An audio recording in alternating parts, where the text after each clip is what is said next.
Waheguru Ji Ka Khalsa, Waheguru Ji Fateh. For some of you hardcore listeners out there, you might be thinking this ain't Indie Singh MMA. Where is he? Don't worry, he's in the panel. He'll get his time today, so don't worry about that. So today's topic, we're talking about Vaisakhi. So I'm just going to go over to you, buddy. Tell us what happened in Vaisakhi very quickly. So if we're thinking Vaisakhi, the day itself, obviously we know it's the start of a month. It's the second month of the Sikh calendar, and it was always a significant day in Punjab. It's a day of harvest. So if you think the best way in terms of English, it's a harvest festival, and it was always very significant. Obviously, Punjab being predominantly farming land, and if you go back through history, you've got Sri Guru Amrit Das Sahib Ji having Jod Mele on Vaisakhi, and so the significance is always there.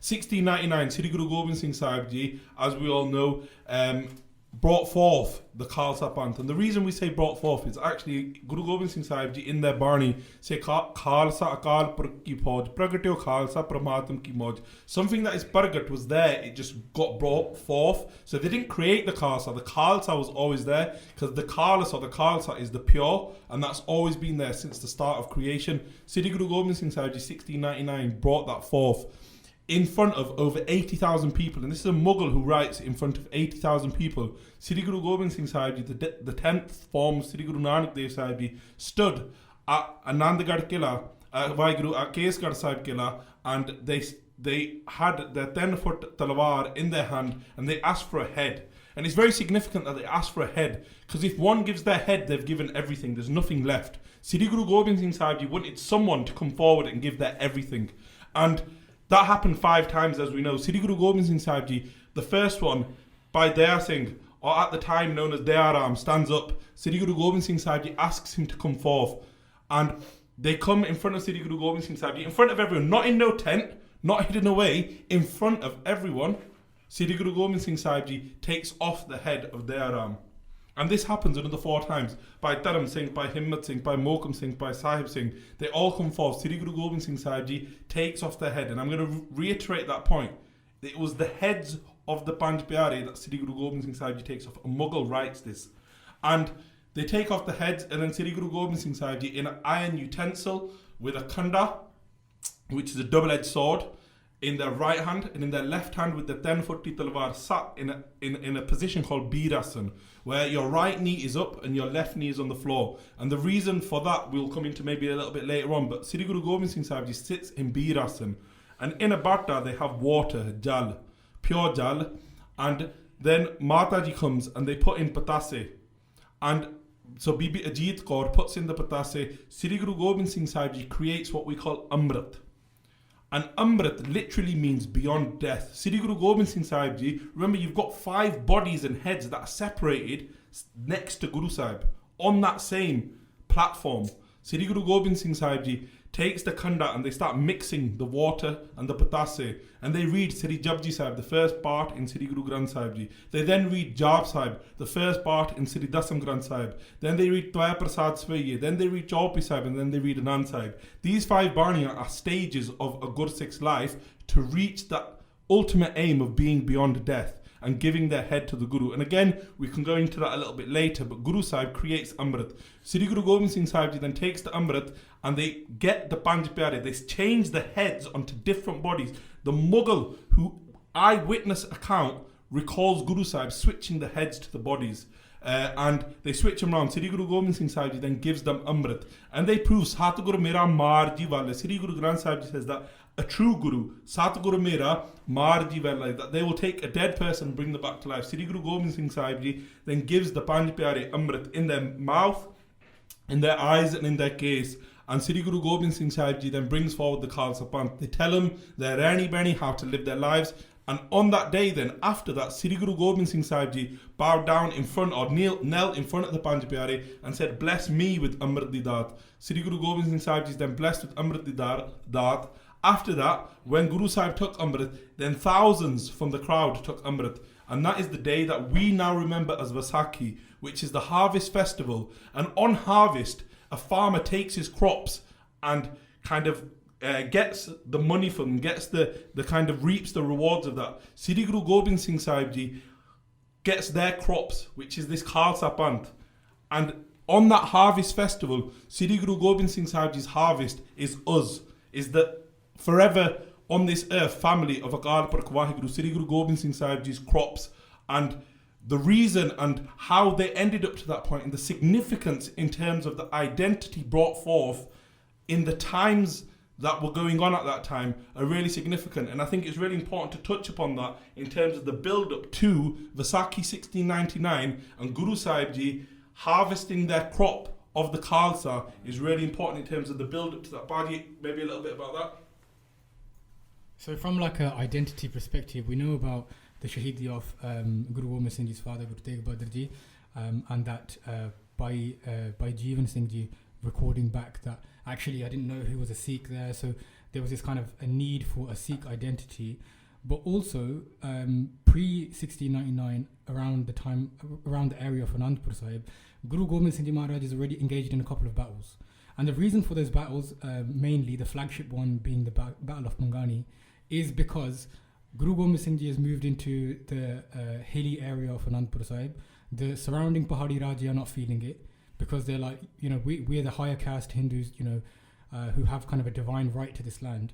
Who is this person that thinks, he can assemble arms here, who can bring his followers here and kind of live like a king? So that was the issue. The issue was they didn't respect the fact that somebody else could come to their area and kind of live like a king like them, because they didn't obviously recognize the divinity of Sri Guru Gobind Singh Ji. So that kind of that mentality brought about skirmishes in Anandpur Sahib, eventually leading to the Battle of Mangani.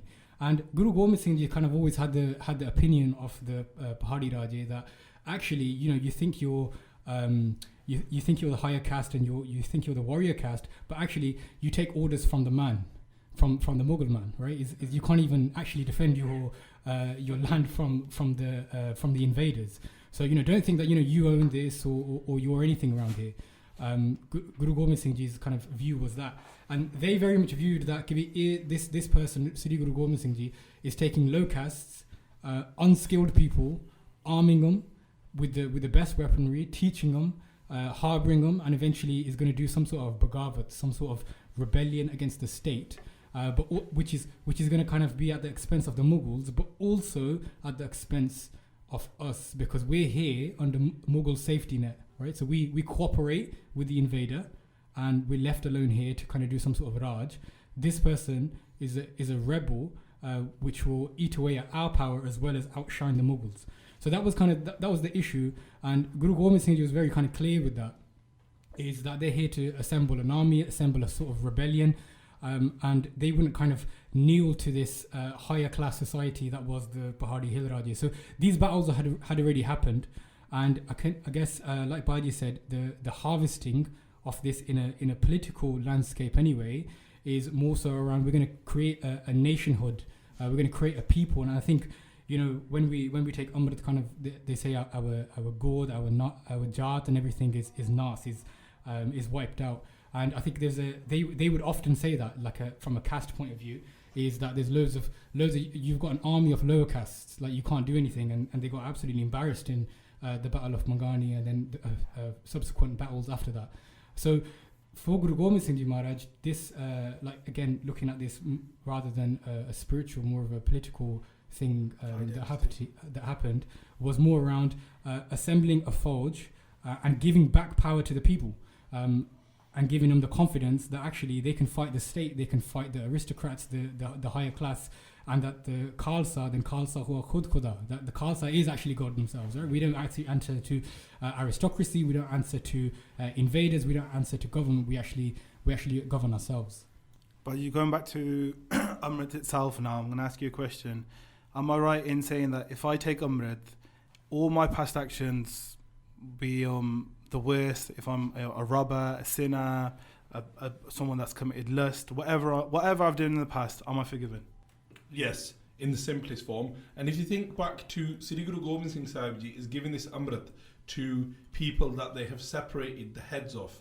And we then sometimes question or think, well, that's obviously where Amrit started from. But actually taking Amrit was always part of the deal of giving yourself to the Guru from the times of Sri Guru Nanak Dev Sahib Ji. And the reason to do that is actually, I'm coming into the sanctuary of the true Guru. Now the true Guru is going to give you the truth. Whatever you've done before that may have been false in part, But by coming to the sanctuary of the true Guru, what actually happens is you give yourself, and you are then forgiven. So from the times of Sri Guru Nanak Dev Sahib Ji and Bhai Gurdas Ji in their Vara, a scribe at the time of Sri Guru Arjan Dev Sahib Ji, they write that from the times of Sri Guru Nanak Dev Sahib Ji, that Sri Guru Nanak Dev Sahib Ji used to give Gursikhs Charna Amrit, so the Amrit of their feet, so they would wash the charan of Sri Guru Nanak Dev Sahib Ji, Gursikhs would then drink them. By doing that, by giving themselves and committing themselves to Gursikhi, Guru Sahib would then give them Upadesh. And if we again looked at Itihas, Sri Guru Nanak Dev Sahib Ji, when they are giving Gursikhi to Bhai Mardana Ji, one of the three things that Maharaj says to them is that you have to keep your case. So this identity was always there, but it was formalized, as Baji was talking about, for lots of reasons, lots of them being political reasons or that kind of identity in society. But that forgiving and that spiritual side of Amrit was there from the times of Guru Nanak Dev Sahib Ji. It was just given in a different format. So you will be forgiven for any previous actions when you go and take Amrit. Well, yeah, I just wanted to comment on that, and I'll just say how it is on what some people believe. The primary school that I went to, we were taught, we had a small section on religious education, and we were taught that on the 1699 Amrit Sanchar, that Guru Gobind Singh Ji, that he did actually take the blood of a sheep or a cow. There's various different animals that have been said, and there's a lot of people that hold that view, and they where has that view come from? And if you don't subscribe to the heads physically coming off to the body, can you still be Amritdhari? In terms of can you still be Amritdhari, that's in terms of if you've been to the Panch Pyare and you've taken Amritdhari in that sense. When it comes down to actually flourishing in your Sikhi, that comes with Sharda, and Sharda is faith, and that is that faith that Guru Sahib Ji, if we believe in Guru Sahib Ji's Bani, we have to accept that our Guru can kill and bring back to life. And in terms of did they give the heads, there is authentic diaries from the Mughals, so the enemy's writing. Our history has never been written by us. We haven't had the time. From Guru Nanak Dev Sahib's times, we've been through such turmoil times, we've never actually been able to sit and write our own history. Our history is written for us constantly, and it's written there that Guru Sahib Ji, in front of 80,000 people at Anandpur Sahib, took off the heads of 5 people and brought them back to life. And in terms of this view, like that the Guru couldn't define biology or physics or whatever, right? This view, actually, we need to explore, and I implore the people that believe in it to actually implore where it came from. So who actually starts saying that this didn't happen, or Baba Deep Singh Ji didn't come, all this kind of stuff. So firstly, all pre-colonial texts talk about Karamat of the Guru. For all pre-British Raj stuff is talking that this Guru is able to do whatever he wants. And same with other religions that were native at the time, so Buddhism and Sanatan Dharma, the Hindu faith at the time. So post-colonial, when the Guru came about, and we still see this in Punjab today, post-colonial times, when the British and Christianity started spreading, it actually became that Jesus Christ is the Son of God, and nobody else kind of compares to his miracles. So he resurrected on Easter, nobody else can do that. So it became very much that you guys are adhering to Christianity and you guys are adhering to the West. Therefore, all your kind of stories are make-believe and they're all fairy tales, as is real. And we see this in Punjab still to this day, that Christian missionaries are going around converting largely Hindus, sometimes Sikhs as well, with the same narrative that actually Ramchandra didn't do this, but Jesus Christ rose on Easter, right? And so this source, where does it come from? It's actually a post-colonial construct to kind of keep us in check with the larger Western society. And just to jump in on that very quickly, the interesting thing is actually before the British leave Britain to go and colonize all these countries, that same karamat, that same spirit wasn't exclusive just to Christ in Christianity. Some of their Pratan saints from the early times of Christianity, so we're talking kind of 500-600 years after Jesus Christ, are quoted and are historically written to have fought with their heads off, to live without their head. What actually happened was when the British, they were clever. They did Raj on the world. They didn't do it without being the people who could take over. And what they did was they actually squashed that spirit firstly from Christianity before anyone else, because they needed people who were going to conform to their ideas to then go and fight for them, give their lives to take over other people's country. And you're not going to do that if you have sound dharam. So they actually squeezed it out of what we now call the face of the book first, because in all of those religions there's so much karamat, so much talk of it. They got rid of it there, and they slowly, as they've taken over the rest of the world, took it out from everywhere. So bringing it back to the sanchar now, Baj, you know you got a funny story about your sanchar. Would you like to share it? Speak. Yeah, so I took mine with probably about 15 years ago. I could have progressed a lot better than what I have, but all these things happen. I remember my sanchar. I literally the night before I thought to myself, you know what, I'm going to take Amrit. I'm going to have to do it now. Just one time, raga, go for it. I wasn't really prepped for it, so I wasn't too sure, like, you know, the ins and outs of it. Yeah. So I remember when I rolled in, I went past the Beradar, everything was great. Yeah. And then literally as I walked in, and I'm nervous because, you know, taking Amrit's a massive thing, obviously, isn't it? And I walked through the door. I've got my head down, you know, as you do, you know, Nimrat and all that. And then one of the punch people clocked me, and they point at me, and I'm flapping it. You know what I mean? I think, what have I done it? You know? And then bunch of people was like pointing down towards like my shadow area. So basically, what I did is in my haste, and I hold it down to be Tiar anyway. But I wore my boxers into my kashera.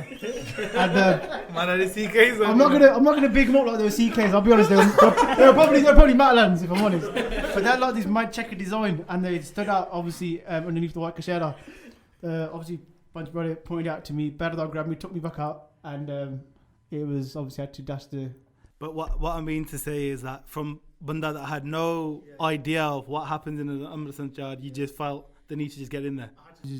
It's one of the things, if you get that inkling that you need to just go do it, you need to go do it. Baji, on the back of that, you've got quite a similar story in regards to, there was no planning, was there, to take Amrit? No planning at all. When it came to it, so I was on a yatra in 2015, Sikh to Inspire Yatra, and all the Singhs there, they... pressure? No, not so much pressure. I was awarded the star, and usually used to wear back bubble, and they're always saying to me, take Amrit. I was like, you don't know what I'm like.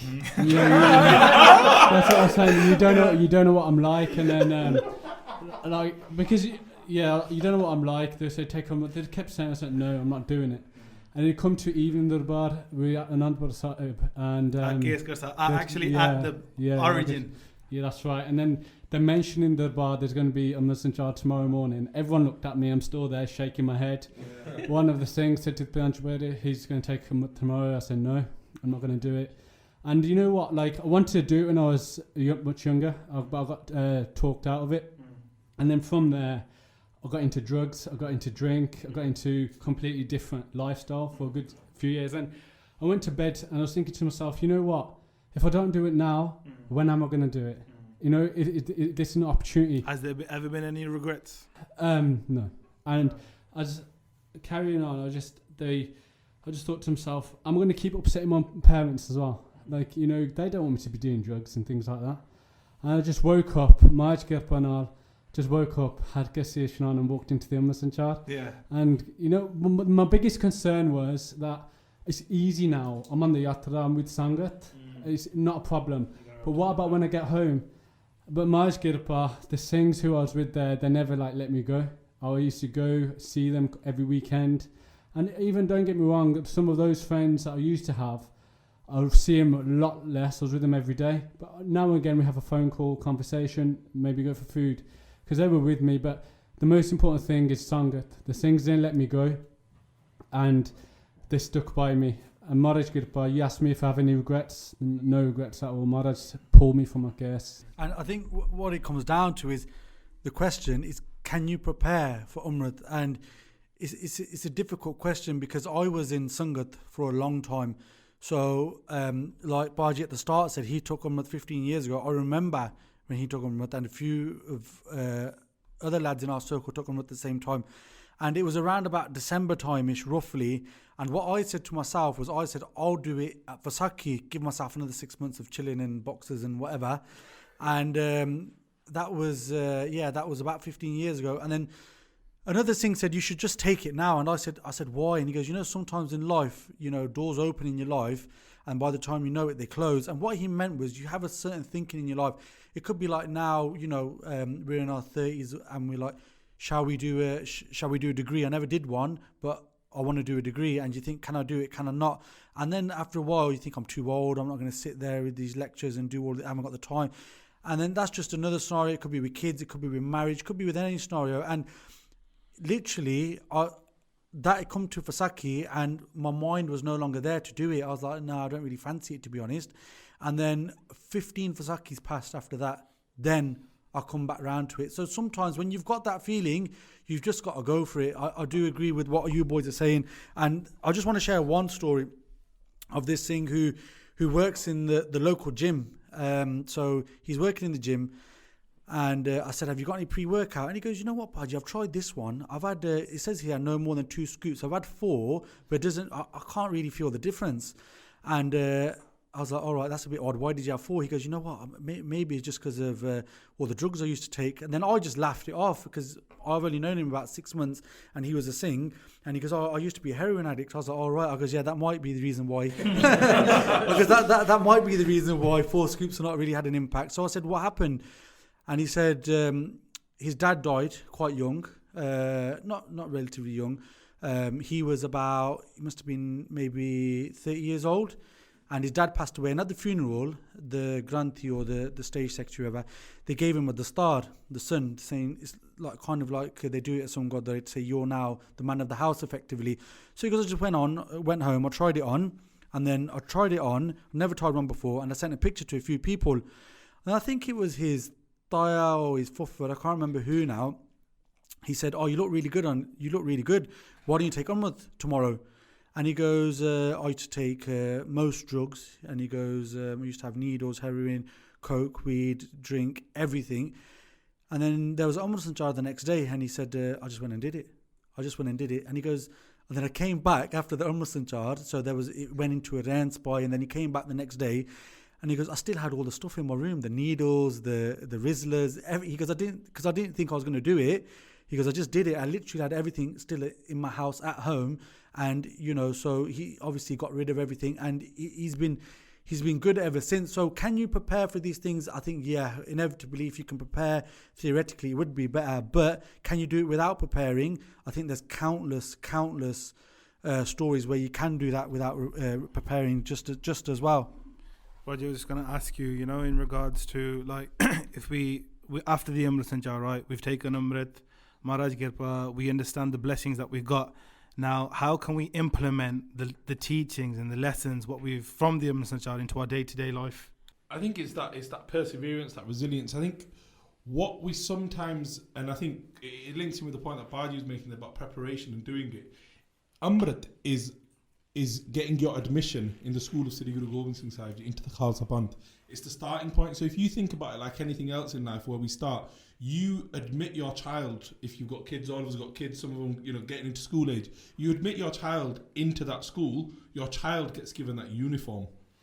And what the child does is what they put into it. So if you like someone like me at school, you masa, Bota revision, you scrape by. I think there's people that are probably worse than that sat around the table. You know what I mean? They didn't even scrape by. But, it's what you put in is what you come away with. You've got the uniform. It's about the student. It's the discipline of the student. And it doesn't come on the first day because you don't start school and leave the next day with a degree. Look how many years it takes to get to that. And a Gursik once said it to me in this way. He goes, when you start primary school, you learn just 1 or 2 little things. Your subject area, the curriculum's really narrow. And then as you go through school, it broadens, it gets really big. And then ultimately, it comes back down to when you do your degree, you pick 1 subject. You don't do multiple subjects. That is Sikhi. When you start, it's very basic. The Panjabi they give you, realistically, is very basic. You break it down. You wear the Panjaka card. You read Panjabani in the morning, you do Dara side of the party, you do Kirtan Sola, you do as much Vaheguru Simran, Mool Mantar, Gur Mantar, anything, any Barney, Jabji Sahib, it's all the same. You jump as much Naam as you can. You don't do certain things. So where there's the do's, there's the don'ts. So you don't do the Char Bajat Kriyata, Hukka Hajamat Halal Haram. And you don't eat meat, you don't what smoke. Are they? Yeah, so you don't take any intoxicants, so tobacco. You don't eat meat. You don't cut your case, and you don't engage in sexual relationships outside of marriage. So those are the char bajjar karta. So you don't do those, and you do keep your hayat of your panj kakar. As much hayat as possible is better. And that's why as you're going through that journey, actually it is very simple, but then it starts to get bigger and bigger. So then you start looking into history. Just like when you're at school, you then start learning history, you learn geography, you learn literature.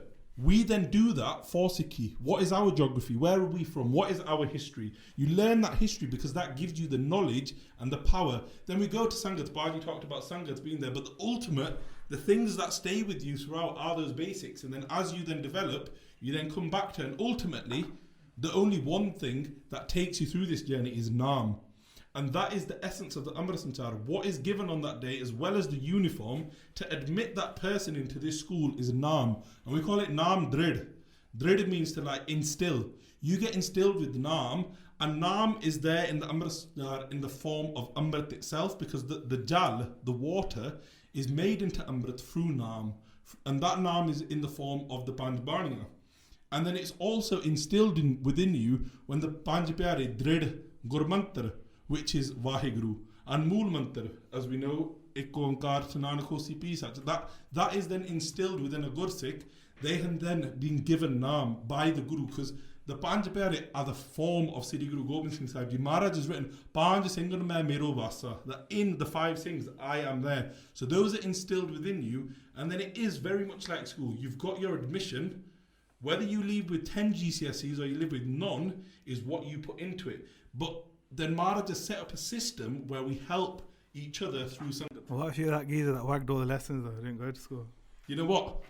Even if then, imagine you didn't go to any lessons, but you were best friends with Ofqual, if anyone doesn't know. So Ofqual are the people who kind of vet all the exam boards. I'm a teacher, so I know know how it works. And say if you're best friends with the Ofqual Banda who can get you the certificates, even if you didn't go to no class, Maharaj will sort you out. And we have those people, we have those sadhu, those mahapurush on our journey that help us. Or ultimately, we have a Rabda now. There's nothing bigger than that.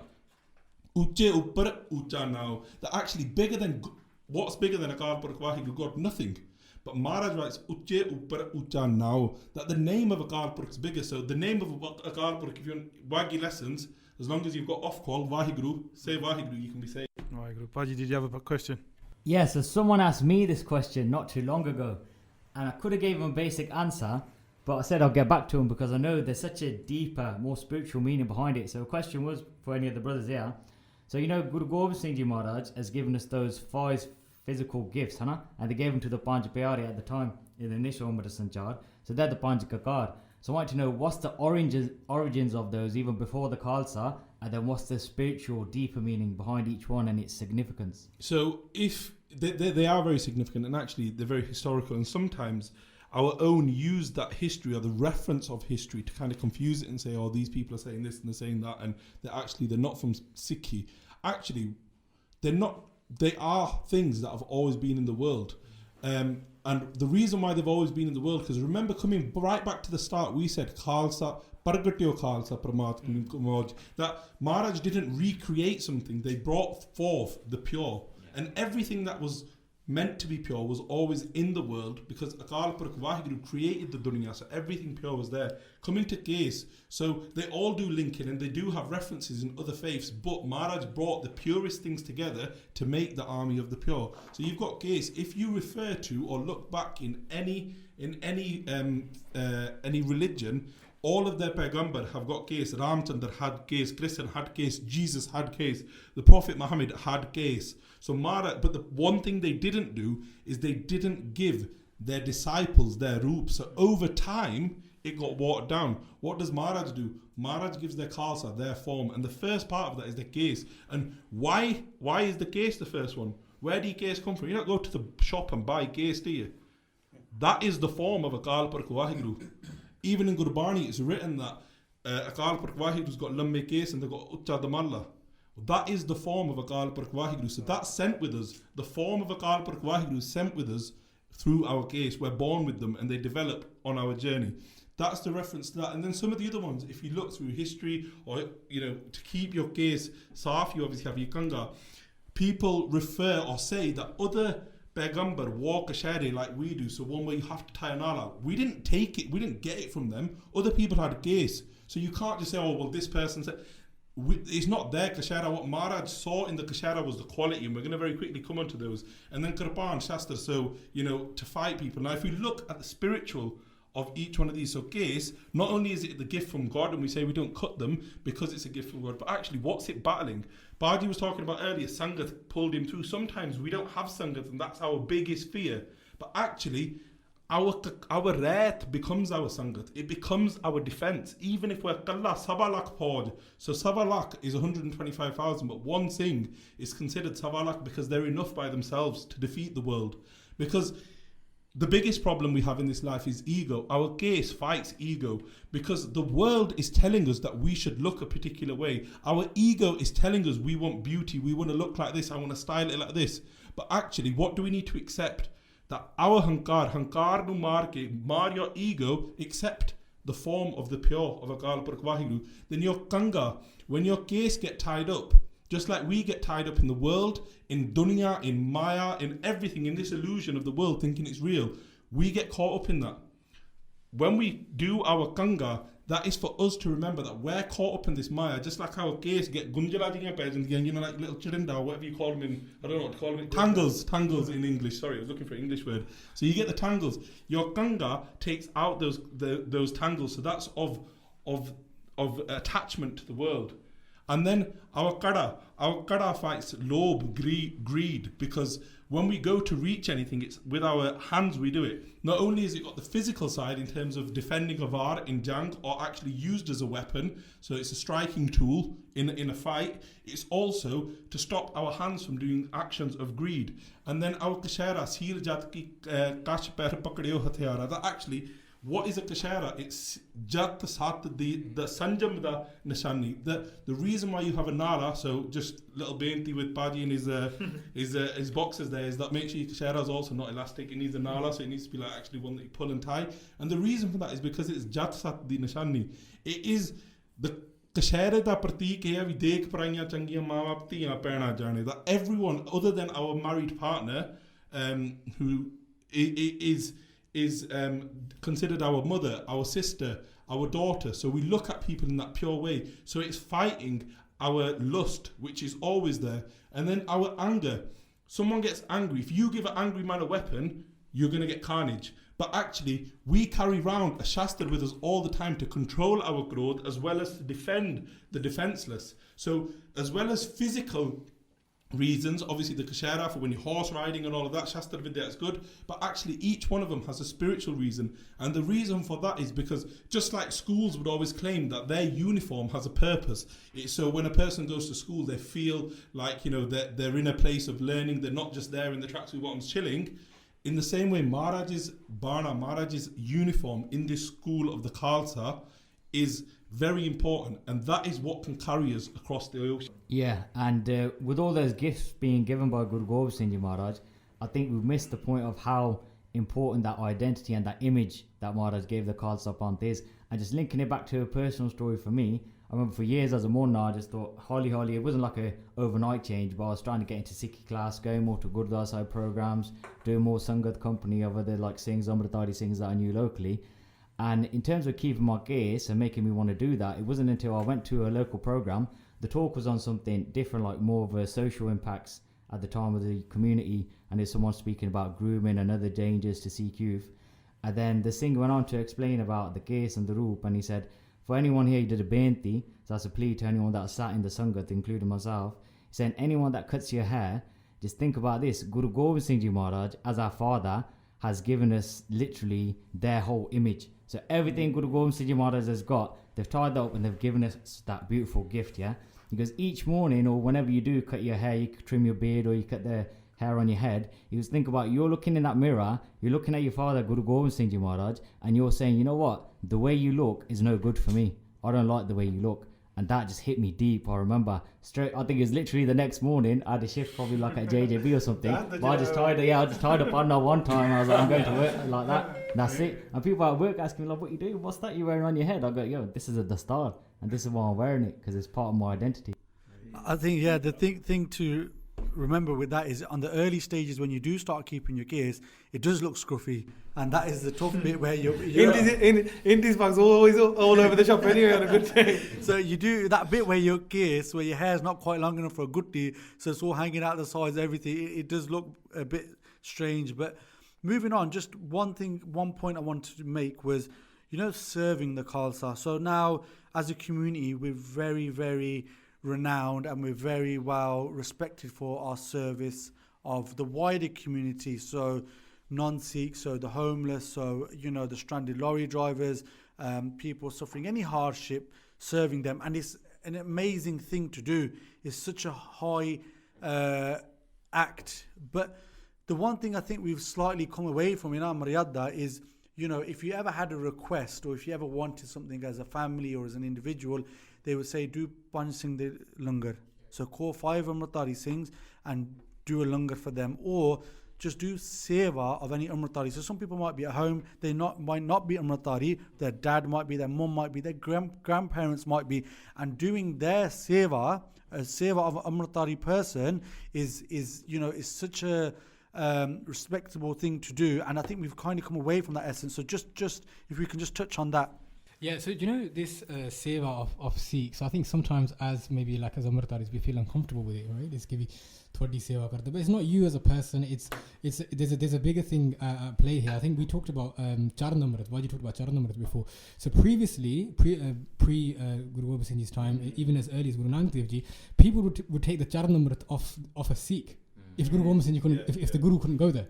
And again, it wasn't anything to do with that person on a personal level. It was more about initiation on a wider community level or a Qawmi level, right? Is that we're going to subscribe to this dharam, we're going to apna this dharam, we're going to choose this path by serving the Sikhs. And I guess that's what Guru Gobind Singh Ji Maharaj did, right? Is it, like Baji said, is it all starting to relate now. Is Guru Gobind Singh Ji gave everything that they had to the Khalsa. So serving the Sikhs of the Guru is serving the Guru. Jo har dasan ki ustat hai sahar ki vadiyai. That actually the praise of the Sikhs is actually ustat of a Karpurk of God themselves, right? So that's why those things are done, right? As Amritaris, I think we sometimes feel uncomfortable with it, but actually there's something bigger than us there, us as individuals. So not only should we strive to do it, but actually if somebody has got an ardas or someone's like prashad shakna Panj Singh it's no big issue. It's nothing like personal pump or anything. It's a bigger thing there. Well, I was going to ask, do you have to be a certain Jat to take Amrit? Can anybody take Amrit? Who's Amrit open for? Male, women, what? Amrit is for anyone who wants to submit themselves to the truth. So Sri Guru Gobind Singh Sahib Ji has brought forward the pure. So anyone who wants to become the pure can take Amrit. If you look at the Panj Pyare, all 5 of them came from 5 different backgrounds, 5 different Jat paths. And actually, like Baji said earlier, when you subscribe to that, when you submit to that, your god, your everything changes to the Khalsa. Even when you take Amrit, you're told that your home village is Anandpur Sahib. And your Nanke, so your mum's side of the family, people always in India, they've heard that's Guru Ke Lahore. That everything, you're not just submitting yourself physically, spiritually, but actually anything that you hold as your identity is now Guru Ke. And like Baji said earlier, why is that? Because Khalsa Aab Khud Khudai, Kubi Khub Khudai, the Khalsa themselves are the form of Khud Khuda. It is the form of a Kalpur Vaheguru.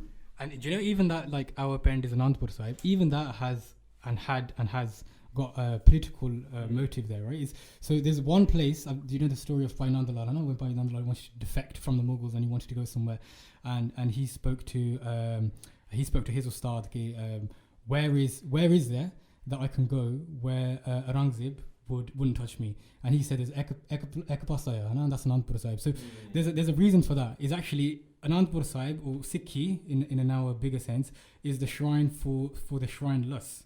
It's for the persecuted, it's for the hunted. And that's why we're told Anandpur Sahib. And even the small things like Singh, the name Singh is a Rajput upper class warrior name, and Guru Gobind Singh gives it to even the lowest castes, which actually really, really annoyed him. Is like, how dare you wind this up? Do you know what I mean? So and also just in terms of that name and the way that Baji was saying that, And coming back to that identity thing that Baji was talking about earlier, and the demographic at the time, that the Rajputs, or the Hill Rajas, were not happy with Sri Guru Gobind Singh Sahib Ji and Anandpur Sahib. And then linking it back to the question that you just asked, they actually mocked Guru Gobind Singh Sahib Ji and said, what is the point? You're serving these people that you now call the Khalsa, you're serving them, they're the lower classes. Why do you do that? And they were trying to almost persuade Guru Sahib to join their path after 1699, and they were saying that you're still sat here with this army that you call your army. Why are you serving them? Why are you giving them? At the time, Maharaj was giving the Singhs, when they came back from battle, they were giving them Sone di Amora. And Guru Sahib, at that time, Khalsa di Ustad, what we call Khalsa Ustad. And this is how great the Khalsa is. Sri Guru Gobind Singh Sahib Ji doing the Ustad of the Khalsa, in hi ke kirpa ke saje hum hai. And in that, we've heard that before. We probably always hear that sang at Vaisakhi, because Guru Sahib says, because of the Khalsa, I am here. How great is that? Our leader of our faith, the Guru Nanak Dev Sahib Ji's 10th embodiment, is saying it's because of the Khalsa I am here. It's because of them that I am who I am. And doing that Ustad, Sri Guru Gobind, we're talking about why serve the Khalsa. It's not, you're not serving that individual person. You're serving Sri Guru Gobind Singh Sahib Ji. And Guru Sahib says, save kri in hi ki pavat aur ki save sahat na ji ko. That actually, how great is it to serve the Khalsa? That they say, serve the Khalsa because there's no one else worthy of the savor of your hands other than the Khalsa. That's how great they are. Dan diyo nahi ko palo aur ko dan na lagat nahi ko. That give your donations to them, because other than that, there's no one else that that is worthy of that dan. And that brings us to the end of this podcast. Thank you everybody for listening. Waheguru Ji Ka Khalsa, Waheguru Ji Ki Fateh.